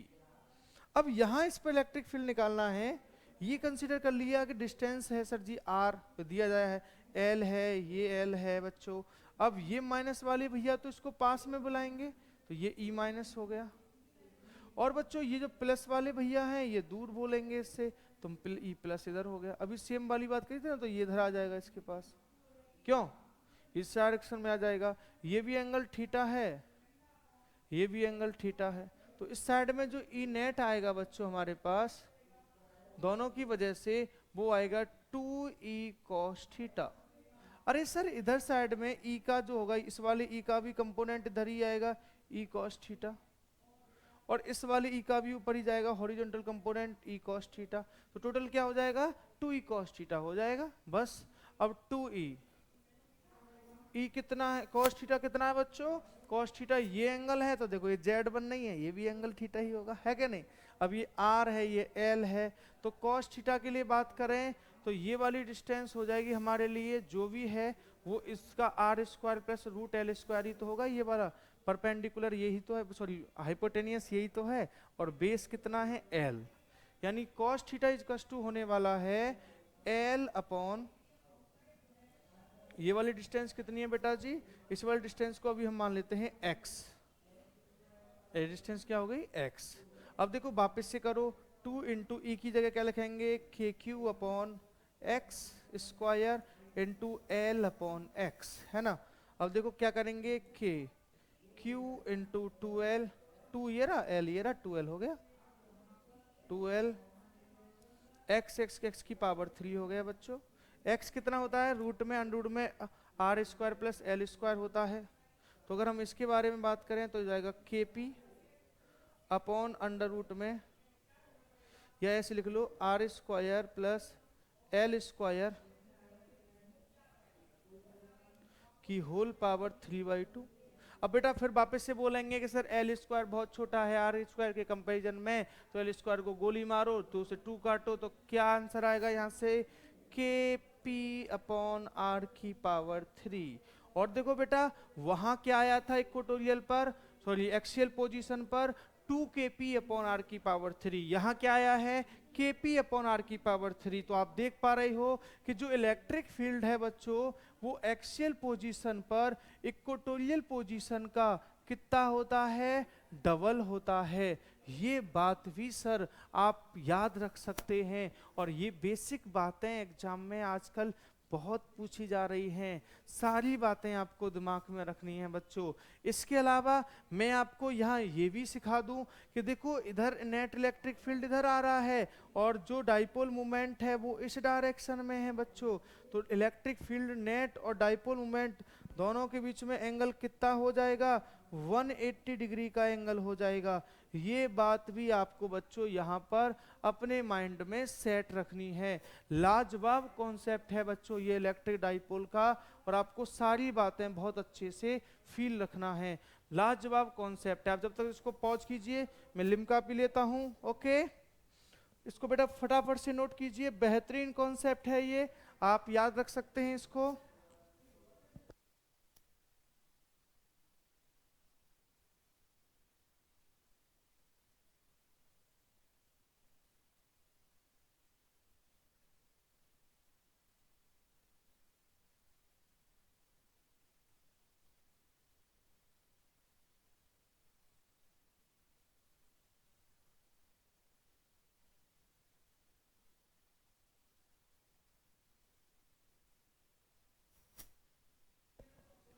ठीक है बच्चों, तो बेहतरीन था ये भी कॉन्सेप्ट, हमने इसको भी फील किया। चलिए अब हम आगे बढ़ जाते हैं।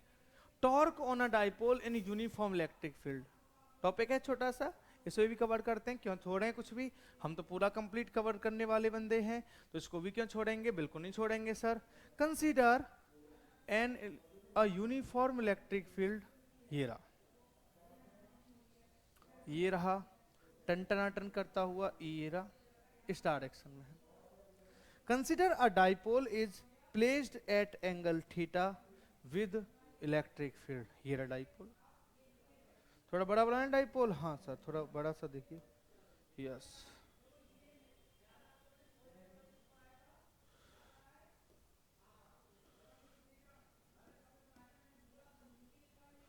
ये क्या है बच्चों, माइनस का क्यू, ये क्या है प्लस का क्यू। ठीक है, अब देखो क्या है, ये एंगल कितना है थीटा, इस पर तो इधर लगेगा फोर्स क्यू ई, फील्ड के अपोजिट डायरेक्शन में लगता है माइनस पर। हाँ, माइनस चार्ज पर फोर्स फील्ड के अपोजिट डायरेक्शन में लगता है। जैसे मान लो इलेक्ट्रिक फील्ड इस डायरेक्शन में है ना, तो माइनस का चार्ज बैठा है, तो ये कहेगा इधर लगाओ जी फोर्स कितना, क्यू ई। अगर ये Q2 है एक और ये पॉजिटिव है, तो इस पर फोर्स इधर ही लगेगा, कितना, Q2 ही। बहुत अच्छी सी बात है, ये याद रखनी है आपको।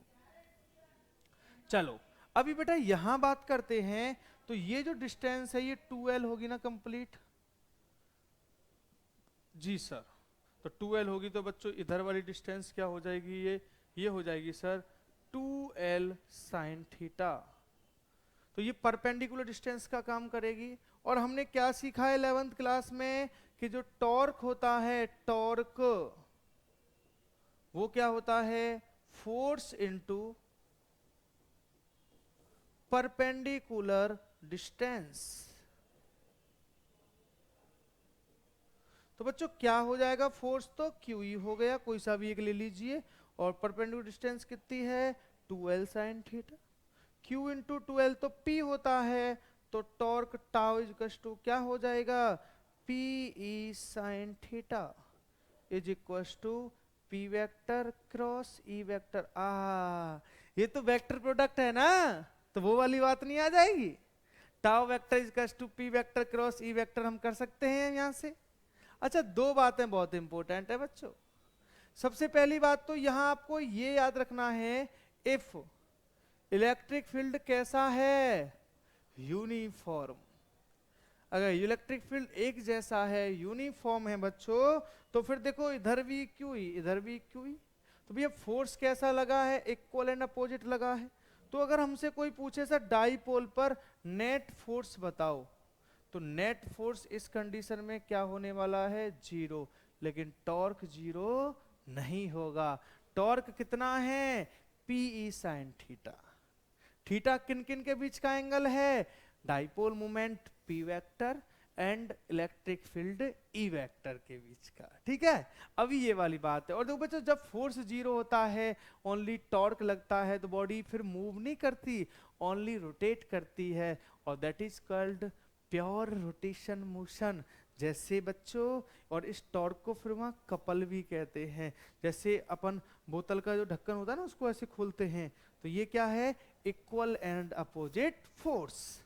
अच्छा, दूसरी बात क्या है सर, दूसरी बात ये है कि अगर इलेक्ट्रिक फील्ड हमारा यहाँ पर यूनिफॉर्म नहीं है, इलेक्ट्रिक फील्ड यूनिफॉर्म नहीं है, इलेक्ट्रिक फील्ड कैसा है बच्चों, फिर नॉन यूनिफॉर्म है। बहुत इंपॉर्टेंट बात है बच्चों, आगे के लिए बहुत इंपॉर्टेंट।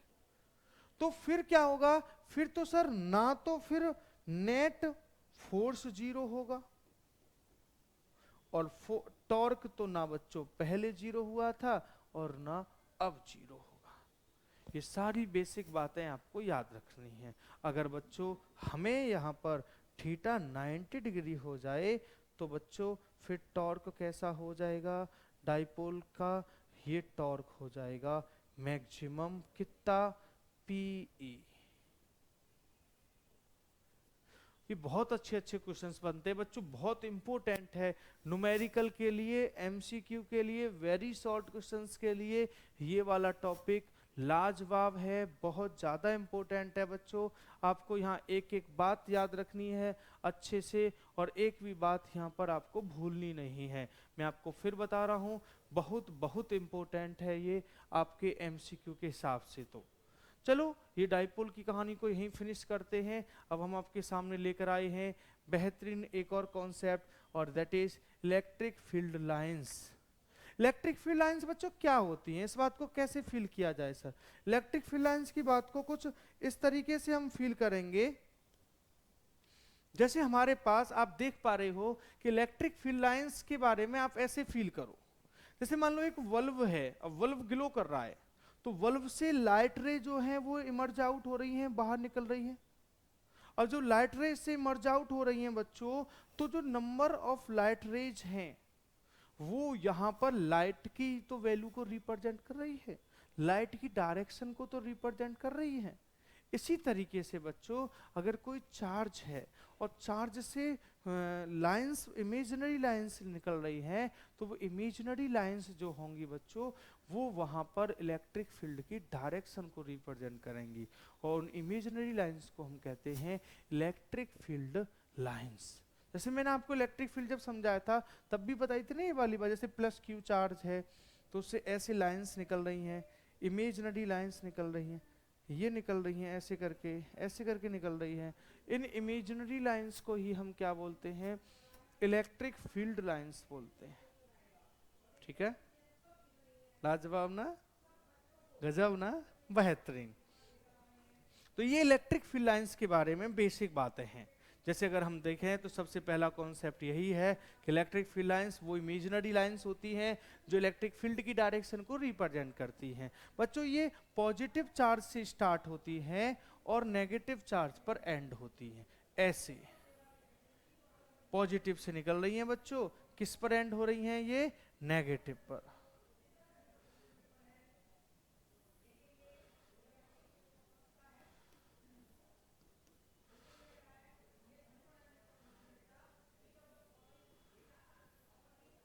ये रहा, प्लस से निकल रही हैं और किसके पास जा रही हैं बच्चों, माइनस के पास जा रही हैं। या हम ऐसे भी बना सकते हैं इसको,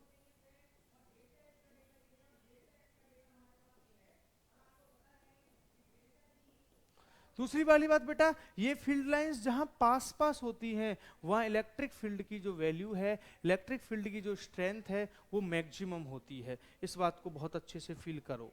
जैसे मान लो ये क्वेश्चन आईआईटी में आया हुआ है एक बारी, बहुत ही आसान सा क्वेश्चन है, प्लस है ये माइनस है। अब क्वेश्चन ये है, चलो ऐसे बना लीजिए, ये हमारे पास लाइंस हैं,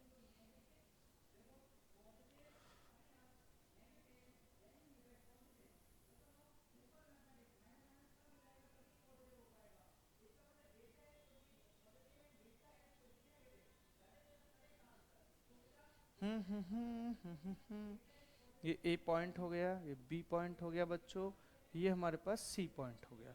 तो आप देख पा रहे हो कि ए पॉइंट और सी पॉइंट दोनों पर ये पास पास हैं और यहाँ का इलेक्ट्रिक फील्ड इक्वल होगा। और बच्चों जो हमारे पास ये बी पॉइंट है इसका इलेक्ट्रिक फील्ड इनसे कम होगा, यानी बोल सकते हैं the closeness of electric field lines represent the strength of electric field at that place.